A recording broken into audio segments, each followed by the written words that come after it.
Tole je Mercedes. Vem, da veste, ker ima zvezdo, ampak tole je Mercedes za prihodnost. Vem, ta je že v sedanjosti, ampak takšni bodo vsi električni Mercedesi v prihodnosti. Dobar, malo sem zakompliciral tole, ampak vse po mojem veste, kaj sem mislil, a ne? A ne? Ok, obljubim, da bom bolj razumljiv. Tole je Mercedes EQS, električni zastavonoša znamke, dolg kot ponedeljek, razkošen, zanimiv, zelo aerodinamičen. Tole je pa EQE. Vem, ste mislili, da je isti, a ne, ker sta si res čist podobna, ampak ta je 27 cm krajši in v bistvu po vseh merah malo manjši, kot bi opravil EQS na previsoki temperaturi in bi se skrčil, da bodo tudi pridne gospodinje razumele. Če gledaš ta avto z boka, se zdi, kot da je spredje enak kot zadnji, ni tiste klasične limuzinske elegance, zdaj je vse podrejeno aerodinamiki, da je avto čim bolj učinkovit. Spredje se tudi nič ne odpre, vse tekočine se v bistvu doliva tukaj, polni se ga pa zadaj. Pa tudi kljuke se skrijejo, da zrak čim manj žvižga okoli avta in ga s tem tudi zavira. Ja, ni ful nekih detajlov, ki bi razburjali, mogoče še najbolj difuzor zadnji, kot pri kakšnem dirkalniku. Se mi zdi, da so si vseeno dali malo več duška noter v kabini. Izdelava je na videz odlična. Niti ena reža ni bolj široka kot druga, če sploh je kje kakšna reža, razen te za zračenje, ne? Moram prav od blizu pogledati. Pa tukaj je tudi izgleda, kot da bi bilo to vse iz enega kosa. Res super, ampak potem je problem tale plastika, ne? Ne vem, zakaj Mercedes vztraja s to sijočo in očitno pretanko plastiko, ker se ni zgodilo enkrat, da ne bi zaškripala, ne? Sploh, ko se za volan usede kakšen malo bolj konkreten dec in se naslon na vrata, pa na tale zelo širok greben v sredini, takrat se kar zasliš kakšen škrip. Ja, škoda, ker bi bilo sicer težko boljš, če imate radi takšen futurističen in zelo barvit izgled. Da sta tukaj velika zaslona je vse lepo in prav, bo pa moral Mercedes narediti opcijo, da se ima lahko še bolj zmanjša svetilnost. Nismo vsi navdušeni nad tem, da je ponoči znotraj kot na kakšni japonski ulici, kjer prodajajo elektronko. Presvetlo in preveč načičkano je, tudi ko nastavimo osvetlitev na najmanj. Sam sistem je sicer dokaj logičen, čeprav bi lahko bilo še več nastavitev na voljo hitrej, že na osnovnem zaslonu, recimo za kroženje zraka. Ne vem, zakaj moram najprej stisniti to, pa pol šele tole lahko pritisnem, ki bi lahko bilo vse skupaj že mačkaj lažje dosegljivo. Je pa to raj za tiste, ki imate radi v kabini red.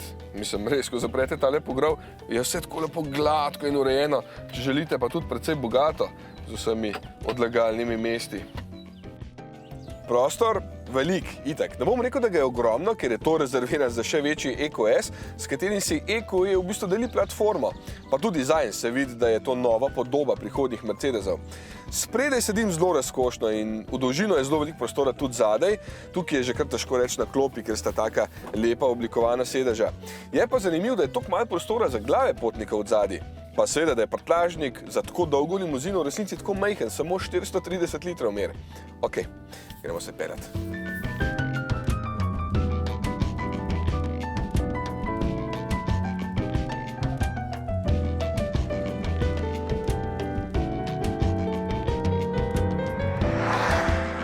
EQE je predvsem udoben avto. To je treba takoj poudariti. Res je malo avto, ki so tako mehki in tihi. Ne vem, če sploh ima konkurenco v tem smislu. Tako udoben se že dolgo nisem peljal. Luknja požira s takšno lahkoto, da se kar naenkrat zdi, koliko lepe ceste imamo pri nas.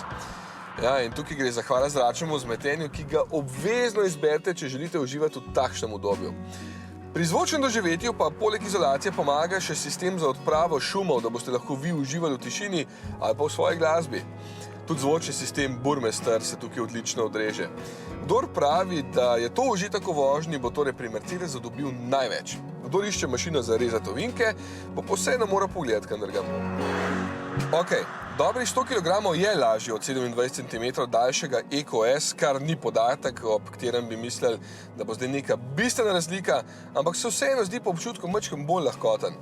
Vodljivost je dobra, ker ima tudi 4-kolesno krmiljenje in ga, jasno, spet priporočam, če se veliko vozite po zavitih cestah ali pa parkirate na tesno.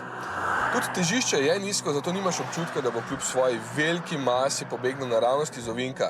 Vseeno pa v rokah deluje majčkeno okorno, se pozibava in to je pač davek na tisto udobje, o katerem sem govoril prej. Pač ne moreš imeti čisto vsega v enem avtu, je pa to vseeno hiter stroj. Električni avti imajo eno prednost in to je navor, ki ga je v vsakem trenutku največ, torej pospešuje vedno na polno. 6,3 sekunde sicer rabi z mesta do 100 in celo največja hitrost je tukaj omejena na 210 na uro, kar je za električni avto že precej hiter. Če še malo v številkah, ker je tole različica 350 Firmatic, pomeni, da ima 4-kolesni pogon in 2 motorja, s tem pogonom pa dobite 90,6-kvrno baterijo, s katero boste prevozili kar nekaj, še enkrat poudarjam, zelo udobnih kilometrov. Na testu sem naredil s polno baterijo in porabo okoli 25 kvur 350 km po avtocesti, kar ni slabo. To je recimo že eden od avtov, kjer se nisem kaj dosti obremenjeval z dosegom in procenti baterije med vožnjo. Tudi polni se lepo, pri 20% baterije recimo 158 kW, največ je dosegel 170, pa tudi pri 80% se je še vedno filil 77 kW, tako da sem rabil od 20 do 80 slabe pol ure. Ampak ja, marsikdo bo rekel, za avto sem dal 125 jurjev, ja, toliko stane tale, zdaj bom pa pol ure čakal, da se mi nafila, da lahko prevozim naslednjih 250 km. Ja, pa še to samo tam, kjer polnilnice dejansko zmorejo. Večina pri nas je na avtocesti 50 kW, kar pomeni več kot 1 ura polnjenja v tem primeru. To je pa kompromis, ki ga morate sami pri sebi sprejeti, da se hočete res udobno voziti z električnim avtom.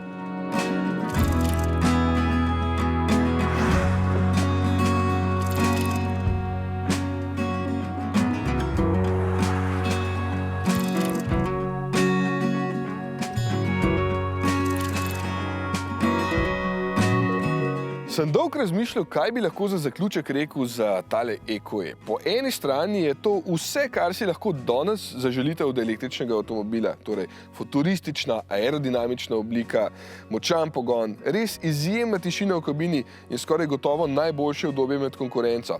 Potem pa se mi zdi, da so pri nekaterih stvari pa vseeno šli majčkeno predaleč, ker je noter za nekatere okuse preveč pisano in ker zunaj manjka tista tradicionalna eleganca, ki že toliko let krasi avte zvezda. Pač, to je napredek, kot si ga predstavlja Mercedes-Benz in če želite nekaj posebenega, boste to tudi dobili.